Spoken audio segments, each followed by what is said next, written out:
Assalamualaikum warahmatullahi wabarakatuh. Bismillahirrahmanirrahim. Alhamdulillah.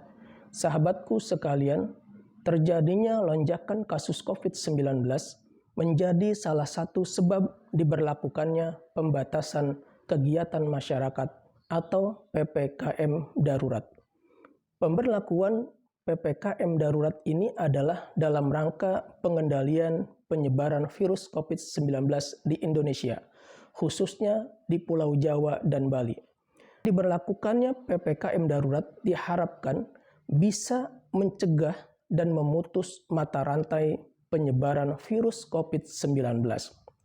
Terkait dengan penegakan hukum aturan PPKM darurat, tentu penindakannya bagi para pelanggar PPKM darurat tersebut berdasarkan ketentuan peraturan perundang-undangan yang berlaku.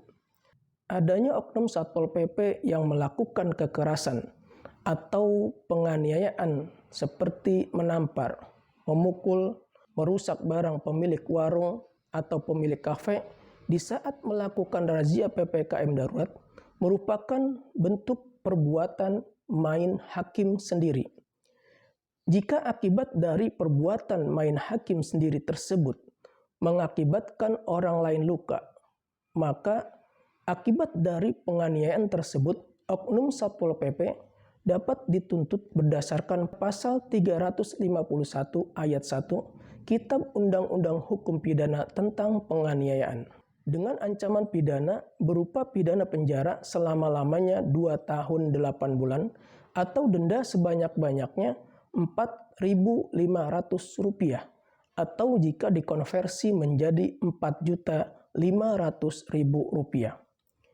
Jika perbuatan penganiayaan tersebut mengakibatkan korban luka berat, maka oknum Satpol PP tersebut dapat dituntut berdasarkan pasal 351 ayat 2 Kitab Undang-Undang Hukum Pidana dengan ancaman pidana berupa pidana penjara selama-lamanya 5 tahun. Dan pada ayat 3, jika perbuatan tersebut mengakibatkan korban mati, maka pelaku dapat dipidana dengan pidana penjara selama-lamanya 7 tahun. Sanksi bagi oknum Satpol PP yang bertindak main hakim sendiri di saat melakukan penegakan hukum aturan PPKM darurat adalah berdasarkan akibat dari perbuatan hukum yang dilakukannya.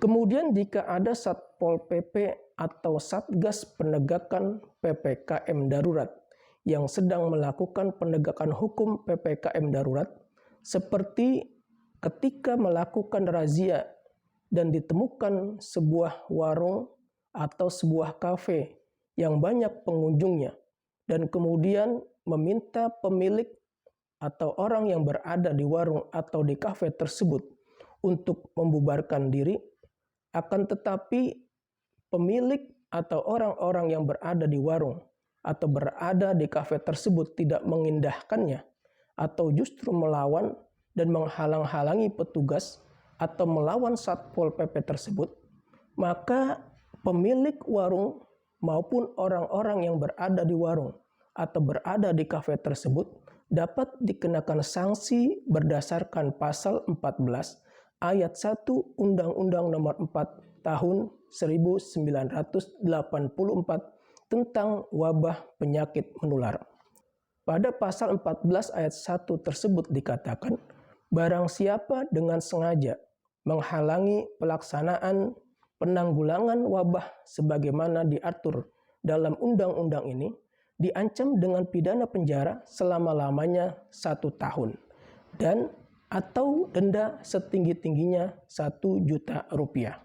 Dan secara umum, bagi setiap orang yang melawan Satgas penegakan aturan PPKM darurat dengan kekerasan atau dengan ancaman kekerasan, maka pelaku dapat dikenakan sanksi berdasarkan pasal 212 Kitab Undang-Undang Hukum Pidana dengan ancaman pidana berupa pidana penjara 1 tahun 4 bulan atau denda sebanyak-banyaknya Rp4.500 atau jika dikonversi menjadi Rp4.500.000.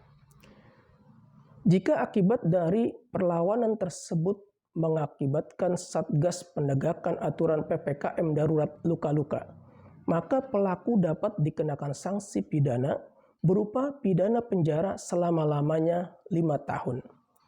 Jika mengakibatkan luka berat, maka pelaku dipidana dengan pidana penjara selama-lamanya 8 tahun 6 bulan.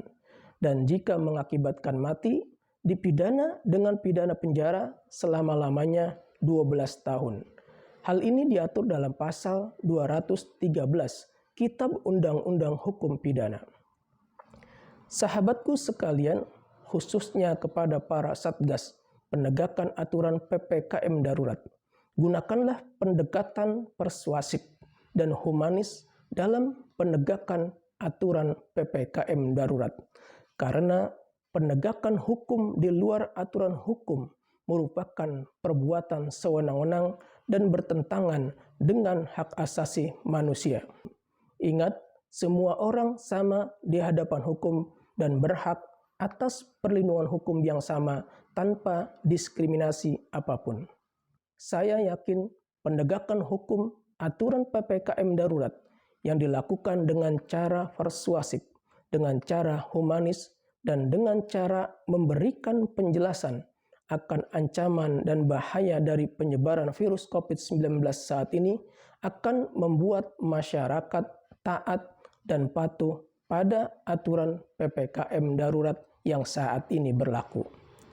Jika penegakan hukum aturan PPKM Darurat dengan cara-cara persuasif, dengan cara humanis, masyarakat tetap saja tidak mengindahkannya atau tetap melanggarnya, maka aturan berupa denda bisa dilakukan dan sanksi pidana berupa pidana penjara sebagai upaya terakhir pun bisa dilakukan. Tentu hal ini berdasarkan aturan hukum yang ada, bukan dengan cara main hakim sendiri. Sahabatku sekalian, mari kita dukung pemerintahan kita saat ini dalam upaya pengendalian dan pencegahan penyebaran virus COVID-19. Semoga dengan adanya kepatuhan masyarakat dalam mentaati aturan PPKM Darurat bisa mencegah dan memutus mata rantai penyebaran virus COVID-19. Semoga kita semua sadar bahwa aturan PPKM Darurat ini adalah untuk kebaikan dan keselamatan bersama seluruh rakyat Indonesia. Demikian yang saya sampaikan, semoga bermanfaat. Wassalamualaikum warahmatullahi wabarakatuh.